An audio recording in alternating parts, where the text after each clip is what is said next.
বস্তুর বেগ সময় লেখচিত্র দেওয়া হয়েছে। প্রথমে 6 সেকেন্ড সময়ে বস্তুর কর্তৃক অতিক্রান্ত দূরত্ব কত হবে এবং বলছে শেষ 2 সেকেন্ডে বস্তুটির মন্দন কত হবে। তো প্রথমটি আমরা নির্ণয় করি যে 6 সেকেন্ড বলেছে, মানে এই পর্যন্ত বস্তুটি কতটা অতিক্রম করেছে এটা নির্ণয় করার জন্য এই যে অঞ্চলটি রয়েছে এর পুরোটা আমাদের ক্ষেত্রফল নির্ণয় করতে হবে। ওকে, তো কিভাবে নির্ণয় করবে তোমরা, এটা হচ্ছে একটা ট্র্যাপিজিয়াম গঠন করেছে, ট্র্যাপিজিয়ামের ক্ষেত্রফল নির্ণয় করে এই অংশটিকে বাদ দিয়ে দিতে পারো, তাহলে আমরা এই অংশটি পেয়ে যাব। না হলে আরও একটি কাজ রয়েছে যে বর্গক্ষেত্র এর ক্ষেত্রফল বের করো এবং এদিকে ত্রিভুজের ক্ষেত্রফল বের করে দুজনকে যোগ করে যাও, বেরিয়ে যাবে। যে কোনো একটা হতে পারে, যে কোনো একটা করতে পারো। তো আমরা লাস্টটাকেই ফলো করছি। 6 সেকেন্ডে বস্তুটির অতিক্রান্ত দূরত্ব হয়ে যাবে যে 6 সেকেন্ডে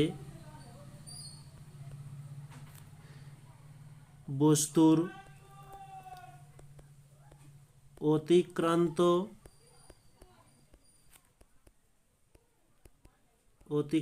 দূরত্ব হয়ে যাবে। আমরা এই ত্রিভুজটাকে ধরি, ত্রিভুজটা আমরা দেখতে পাচ্ছি এটি হচ্ছে এক প্রকারের সমকোণী ত্রিভুজ। ওকে, এই যে কোণটি দেখতে পাচ্ছি 90 ডিগ্রি কোণ, এটি এক প্রকারের সমকোণী ত্রিভুজ। তাহলে সমকোণী ত্রিভুজের ক্ষেত্রফল কি এখানে আমরা লিখে নিই যে সমকোণী ত্রিভুজের ক্ষেত্রফল সমান যে সমীকরণটি হয়, এর সমীকরণটি হয়ে থাকে হাফ ইন্টু এই সমকোণ, এটা হয়েছে এর পাশাপাশি দুটি বাহু, উপরের বাহু এবং এদিকে নিচের বাহু।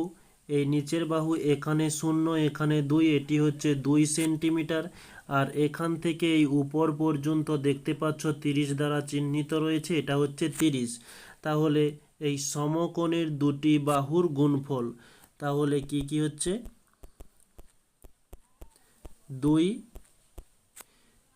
2 গুণিতক 30, এই হচ্ছে দুটি বাহু। 2 কেটে গেল, তাহলে থাকছে 30। নেক্সট ওরই সঙ্গে যোগ দিয়ে দিলাম এই যে বর্গক্ষেত্রটা তৈরি হয়েছে এর ক্ষেত্রফল। তো এর সূত্র কি হয়ে থাকে যে বাহু গুণিতক, আচ্ছা এখানে হচ্ছে বর্গক্ষেত্রের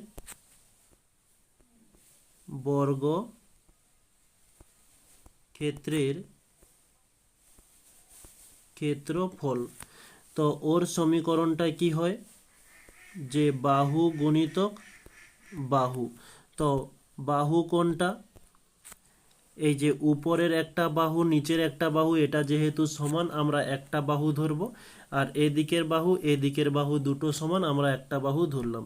তাহলে দুটি অসমান বাহুর দৈর্ঘ্য হয়ে যাচ্ছে কত, আচ্ছা এটা বাহু ইন্টু বাহু কেটে দিই একেবারে সরাসরি মান বসে দিই। এটা হচ্ছে 4, কারণ এদিকে হচ্ছে 6 এদিকে হচ্ছে 2, 6 থেকে 2 মাইনাস করলে আমরা পাচ্ছি এটা 4। তাহলে 4 ইন্টু এদিকটা হচ্ছে 30, তাহলে 30 করলাম, প্লাসকে প্লাস চলে এলো, 4 3 12 এত, তাহলে শূন্যকে শূন্য চলে এলো, এটা যোগ করলে আমরা পাচ্ছি 150 এত মিটার অতিক্রান্ত দূরত্ব। নেক্সট বলছে শেষ 2 সেকেন্ড এ বস্তুটির মন্দন। শেষ 2 সেকেন্ড বলতে এই যে 2 সেকেন্ড, ধরো 6 থেকে 8 পর্যন্ত যে 2 সেকেন্ড, এই 2 সেকেন্ডের মন্দন আমাদের নির্ণয় করতে হবে। তো মন্দন এর সমীকরণ বা এখান থেকে আমরা কি কি করতে পারি এখানে একটু ছোট ছোট করে করি, একটু বোঝার চেষ্টা করবে তোমরা। আচ্ছা, এখানে বস্তুটা ছিল 2 সেকেন্ড ধরতে বলছে, তাই টি সমান আগে লিখে নিই, টি সমান 2। বস্তুটি এখানে ছিল, এখান থেকে পরপর নিচে নেমে যাচ্ছে, তাহলে প্রাথমিক বেগ এই মানটি কত, এটা হচ্ছে 30, কারণ এই যে 30-এর ঘরে সোজা আছে 30। নেক্সট ভি কত, একেবারে এসে জিরোতে থেকে গেছে, 0 দিয়ে দিলাম। ওকে, এবারে আমরা মন্দনের সমীকরণ এ সমান কি জানি, u minus v by t. U এর মান হচ্ছে 30 মাইনাস 0 বাই টি হচ্ছে 2। তাহলে 30 থেকে 0 মাইনাস করলে আমরা পেয়ে যাচ্ছি 30 এবং 2কে 2 এলো ভাগ করলে আমরা পাচ্ছি 15। এটা হচ্ছে মন্দন। তাহলে মন্দনকে আমরা মাইনাস এ দ্বারা চিহ্নিত করি, যার মান বেরিয়ে গেল 15। এটাই হচ্ছে আমাদের এত মিটার। এটাই হচ্ছে আমাদের অ্যান্সার।